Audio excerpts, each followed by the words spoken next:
صبح ہی صبح میاں بیوی کا خوب جھگڑا ہو گیا۔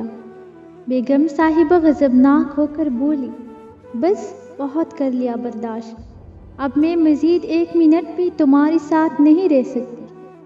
میاں جی بھی تیش میں تھے، بولی، میں بھی آپ کی شکل دیکھ دیکھ کر تنگ آ چکا ہوں، دفتر سے واپس آؤ تو مجھے نظر مت آنا، گھر میں اٹاؤ یہ اپنا ٹیم ڈبہ اور نکلو یہاں سے۔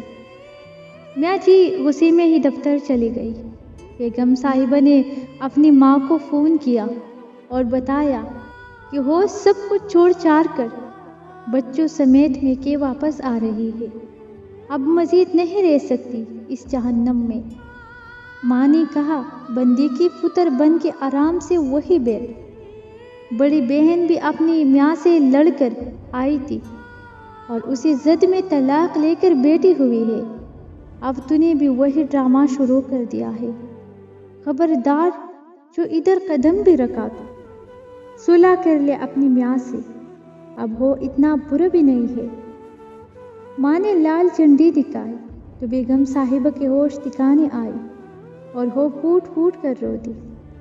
جب رو کر تھکی تو دل ہلکا ہو چکا تھا۔ میاں کے ساتھ لڑائی کا سین سوچا تو آپ نے بھی کافی غلطیاں نظر آئی۔ منہ ہاتھ دھو کر فریش ہوئی اور میاں کی پسندیدہ ڈش بنانی شروع کر دی اور ساتھ ہی اسپیشل کھیر بھی بنائی۔ سوچا شام کو میاں جی سے معافی مانگ لوں گی، گھر پھر بھی اپنا ہی ہوتا ہے۔ شام کو میاں جی گھر آئے، بیگم نے ان کا اچھی طریقے سے استقبال کیا جیسے صبح کچھ بھی نہ ہوا ہو۔ میاں جی کو بھی خوشگوار حیرت ہوئی۔ کھانا کھانے کے بعد میاں جی جب کھیر کھا رہی تھی تو بولی، بیگم کبھی کبھار میں بھی زیادتی کر جاتا ہوں، تم دل پر مت لیا کرو، بندہ بشر ہو، غصہ آ جاتا ہے۔ میاں جی بیگم کی شکر گزار ہو رہی تھی اور بیگم صاحبہ دل ہی دل میں اپنی ماں کو دعائیں دے رہی تھی جس کی سختی نے اس کو یو ٹرن لینے پر مجبور کیا تھا، ورنہ تو جذباتی فیصلے نے گھر تباہ کرنا تھا۔